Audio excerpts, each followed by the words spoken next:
सिद्धेश्वर की डायरी के अंतर्गत आज समाचार वीडियो के रूप में प्रस्तुत है सिद्धेश्वर का घूमता कैमरा, जिसके तहत आप अवसर साहित्य समाचार देखते हैं। आज ऐसा ही एक समाचार आपके सामने प्रस्तुत है। प्रस्तुति सिद्धेश्वर। गांधी मैदान में के पटना पुस्तक महोत्सव में डॉक्टर अनिल सुलभ ने किया सदीनामा प्रकाशन के स्टॉल 139 का उद्घाटन। पटना।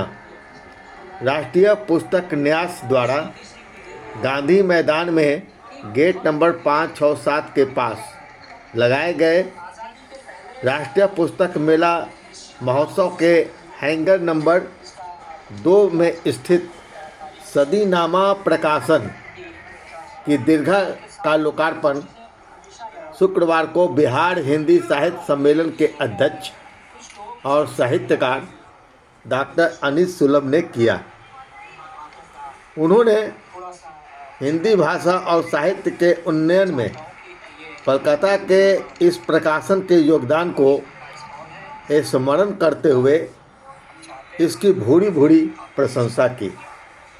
डॉक्टर अनिल सुलभ ने स्वतंत्रता आंदोलन में हिंदी भाषा के अवदान की भी विस्तार पूर्वक चर्चा की तथा बताया कि देश के तत्कालीन नेताओं और स्वतंत्रता सेनानियों ने यह अनुभव किया था कि पूरे देश में संवाद स्थापित करने के लिए देश की एक संपर्क भाषा अवश्य होनी चाहिए। गहन विचार विमर्श के बाद सब ने यह माना कि हिंदी ही वह भाषा हो सकती है जो पूरे देश को एक सूत्र में जोड़ सकती है और देश की जो क्षेत्रीय भाषा है उसको हिंदी की राष्ट्रभाषा बनने से कोई क्षति नहीं पहुंचेगी, कोई व्यवधान नहीं आएगा।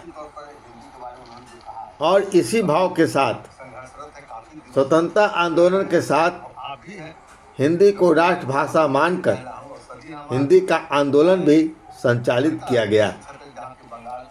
किंतु दुर्भाग्य से स्वतंत्रता के बाद हिंदी का आंदोलन कमजोर पड़ गया और इस दिशा में सदीनामा का प्रयास प्रशंसनीय है। उन्होंने इस प्रकाशन से प्रकाशित हो रही पत्रिका दैनिक सदीनामा अखबार और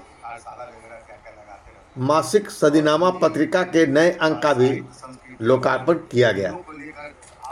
आरंभ में प्रकाशन के संस्थापक और पत्रिका के संपादक जितेंद्र जितांशु ने डॉक्टर अनिल सुलभ, सिद्धेश्वर एवं अन्य साहित्यकारों का अपने स्टॉल पर स्वागत किया और उन्होंने कहा कि पश्चिम बंगाल में भले बंगाली भाषा वहाँ की है, वहाँ की क्षेत्रीय भाषा है, किंतु वहाँ भी हमने हिंदी का अलग जगाने के लिए सतत प्रयास किया है। आप पिछले 8 दशक से हम सदीनामा का प्रकाशन करते आ रहे हैं। सदीनामा प्रकाशन द्वारा नए पुराने साहित्यकारों की वैश्विक कृतियों को हम प्रकाशित करते हैं, जिसका पाठक स्वागत कर सके और गंभीरता से उसका अध्ययन कर सके।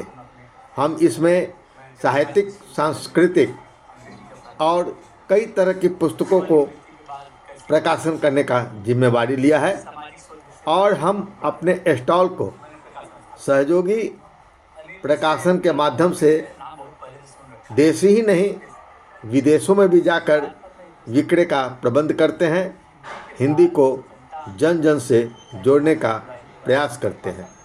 और इसी प्रयास का यह परिणाम है कि आज हम बिहार के पटना पुस्तक महोत्सव में अपना सदीनामा प्रकाशन लेकर उपस्थित हुआ हूँ। हमें प्रसन्नता है कि पटना के कवि साहित्यकार सिद्धेश्वर जी, जो हमसे कई वर्षों से जुड़े रहे हैं, उनके साथ विचार विमर्श कर हमने इसके स्टॉल का लोकार्पण करने का निश्चय किया और वह आज सफल हो रहा है। इस अवसर पर लोकार्पण के साथ साथ वरिष्ठ साहित्यकार और चित्रकार सिद्धेश्वर श्रुति अग्रवाल जो कथा लेखिका हैं, कवित्री रूबी भूषण, कवि अशोक कुमार, तूणीर कुमार और मीनाक्षी आदि साहित्यकारों की उपस्थिति रही। और इस अवसर पर बोलते हुए विशिष्ट अतिथि कवि, कथाकार एवं चित्रकार सिद्धेश्वर ने कहा कि साहित्य संस्कृति को एक नई पहचान देने में कोलकाता का सदीनामा प्रकाशन सतत प्रयत्नशील रहा है। सिर्फ साहित्यिक सांस्कृतिक पुस्तक ही नहीं, इसके संपादक जितांशु ने जो सदीनामा नाम से दैनिक बुलेटिन भी निकाल रहे हैं और सदीनामा नाम से ही मासिक पत्रिका का महत्वपूर्ण प्रकाशन कर रहे हैं एक लंबी अवधि से, और सदीनामा का कई महत्वपूर्ण विशेषांक भी इन्होंने प्रकाशित किया है, जो अपनी निष्पक्षता और निर्भीकता के लिए जाने जाते हैं। डॉक्टर अनिल सुलभ एवं अन्य अतिथियों ने पुस्तकों का क्रय भी किया। साथ ही साथ मीनाक्षी संग नेड़िया, इन्होंने धन्यवाद ज्ञापन सभी साहित्यकारों के प्रति किया और उन्होंने कहा कि डॉक्टर अनिल सुलभ, सिद्धेश्वर, रूबी भूषण, कृति अग्रवाल, अशोक कुमार, तूणीर कुमार जैसे साहित्यकारों की उपस्थिति से आज सचमुच हमारा सदीनामा प्रकाशन गौरवान्वित महसूस कर रहा है। समाचार प्रस्तुति एवं संपादन सिद्धेश्वर। स्वतंत्रता सेनानियों के बीच में आपस में संवाद नहीं हो रहा, कहाँ क्या कुछ किया जा रहा है, कहाँ कुछ हो रहा है, इससे अनवगत रहने के कारण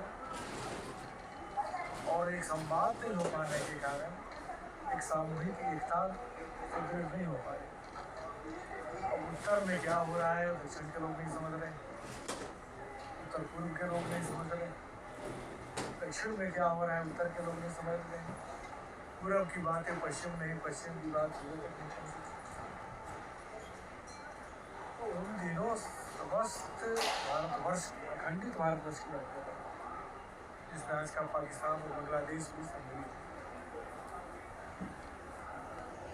स्वतंत्रता सेनानियों ने ये निश्चय किया कि पहले हम कोई एक संपर्क भाषा विकसित करें, और जो संपर्क भाषा विकसित करेंगे तभी यह देश एक सूत्र में बनेगा और स्वतंत्रता के पक्ष में एक स्वर भरेंगे,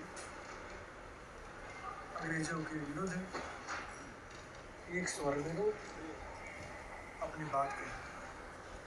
तो बहुत मंथन हुआ है, इस बात को लोग भूल गए स्वतंत्रता के पश्चात।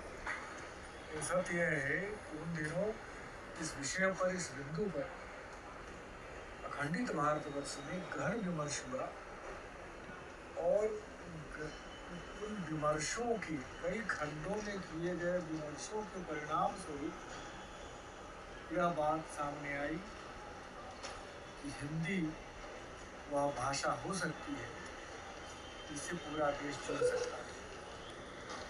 और एक बड़ी पट्टी में, भारतवर्ष के एक बड़े भूभाग में हिंदी बोली जाती है या हिंदी से मिलती जुलती भाषाएं बोली जाती हैं, उनका विकास करके और उनका प्रचार प्रसार करके पूरे देश को जोड़ सकते हैं।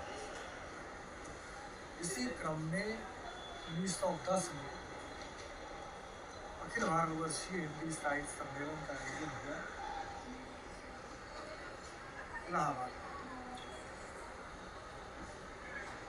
और मदन मोहन मालवीय थे, एक साल पहले कांग्रेस के प्रेसिडेंट। जी हाँ, जी हाँ। मदन मोहन मालवीय की अध्यक्षता में ही पहला अखिल भारतवर्षीय हिंदी साहित्य सम्मेलन हुआ। इसके प्रधानमंत्री थे टंडन, राजर्षि पुरुषोत्तम दास टंडन। और उसी सम्मेलन में, इस सम्मेलन में भारतवर्ष के हर क्षेत्र के, हर प्रदेश के ही नहीं, हर प्रमुख शहरों के और सभी जो जागरूक बुद्धिजीवी थे, सभी के जमा हुआ।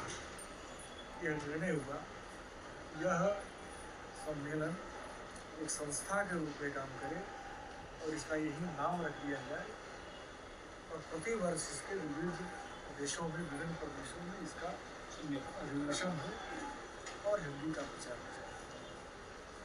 तो सारे लोग दक्षिण भारत के अहिंदी भाषी अनेक बड़े नेता जिन्होंने हिंदी सीखी और हिंदी में सेवा की, खूब लिखा और हिंदी के प्रचार प्रसार करते हैं।